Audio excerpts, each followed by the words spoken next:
So the following morning, y'all, after this whole escapade happened, right? I got up. I was getting ready. Oh, I was packing a bag because I said, I'm going to just get a hotel tonight. I'm going to bring all the girls. I just want to relax and I want to sleep. That's it. Like, I don't want to argue. I don't want to do anything. So I get in my car and I'm leaving. As I'm leaving, he's actually on his way back to the house and he flashed his lights.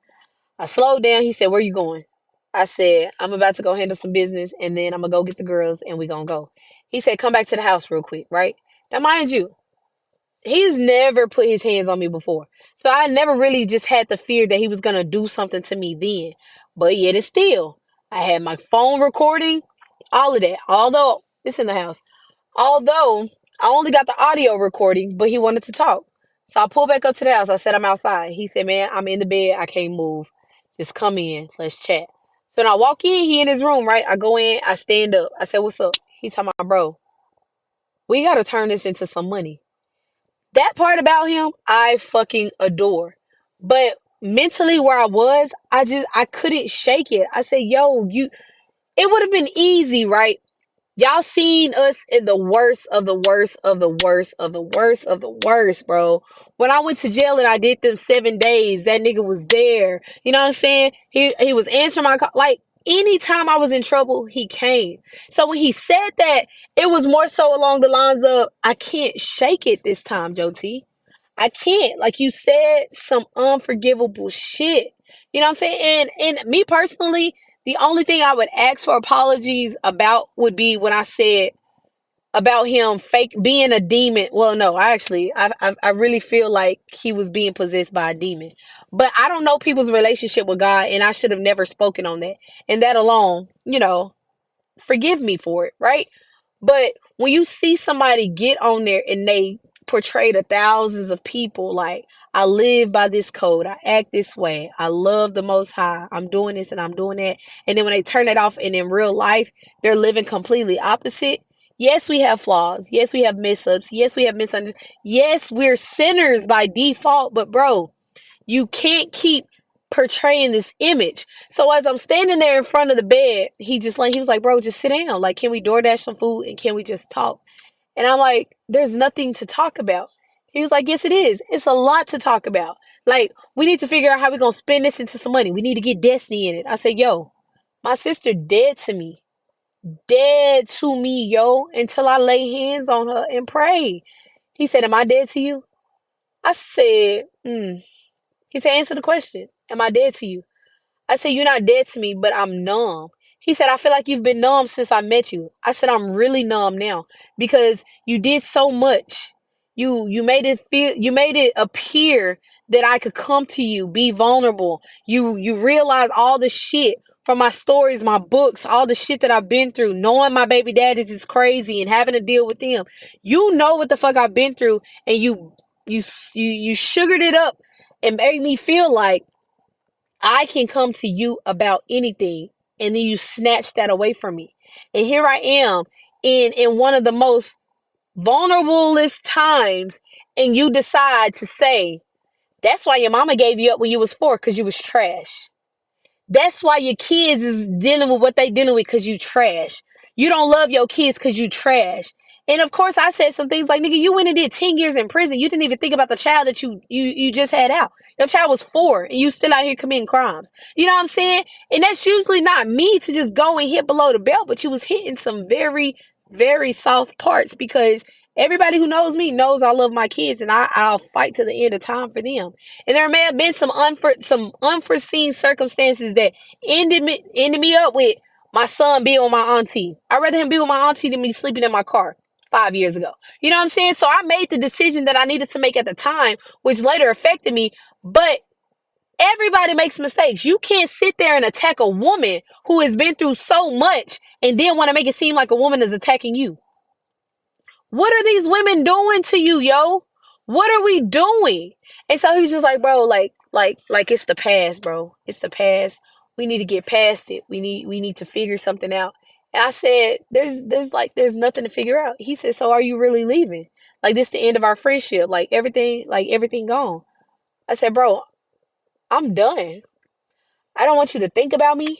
I don't want you to consider me. I don't like I thank you for everything that you've done. You bought the car, you want the car back, you know what I'm saying? You can have the car back. All of that. Like, I want to never remember this again. And granted, at the time, like I was angry. I'm still angry because we've come so far, y'all. Like, so far. But it's only so much a person can take. It's only so much a person can receive. It's only so much. Like, y'all, this man had a conversation with my friend one day. And he said, Sherelle is so cold. Sherelle is heartless. Sherelle has no feelings. And you want to know why he said that? He said, I witnessed Sherelle walk in that hospital while her mama laying in the bed dead. She didn't shed one tear. Her foster mom died. She didn't even go to the funeral. She didn't cry. She didn't do anything. And I said, besides all the turmoil that you've put me through over the past couple of years and everything else that I've been through, yo, I don't got time to cry. I don't got time to sit here and mourn. I don't got time to whine, scream, and yell. And one of the main reasons I don't have time to do that is because every time I came to you and I was sad, every time I came to you and I was feeling some type of way, you told me to suck that shit up because it ain't gonna get me nowhere, right?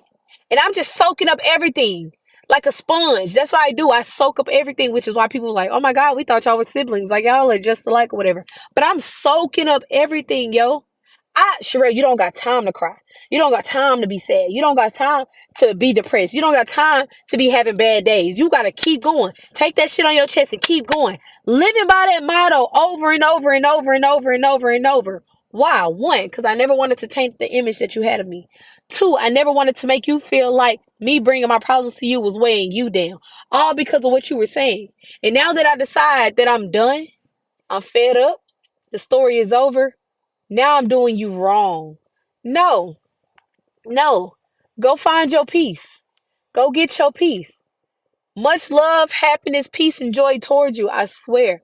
I don't wish bad on you. I don't wish anything evil. I wish you just thrive and prosper. But as far as me and my mental, yo, I'm done hurting, y'all. I'm done hurting. I'm done dealing with people who don't understand. I'm done dealing with people who don't try to comprehend. Nobody's perfect. And for you to sit there and try to portray that and make it seem like she the issue, she the issue. She been living off me for 3 years. Let's take it back. You wouldn't be in Texas if it wasn't because of me. And he did admit that. I'm only here because of her. I got here. I stayed in one of her little properties or whatever. And I started from nothing. Y'all, this YouTube shit, the fact that he doing movies and all of that shit only happened when he got here. Do YouTube. Pursue it. You know what I'm saying? I'm pushing you and pushing you and pushing you. And we used to argue all the time. I said, yo, I sit here and I promote, I promote, I promote. I always give you your credit. I always do this. I always do that. And usually I never ask for it. I allow people to give me my flowers on their own. But I mentioned it to him one day. I said, yo, I do everything for you, bro. You got the whole world thinking you doing this by yourself, and that don't sit well with me at all.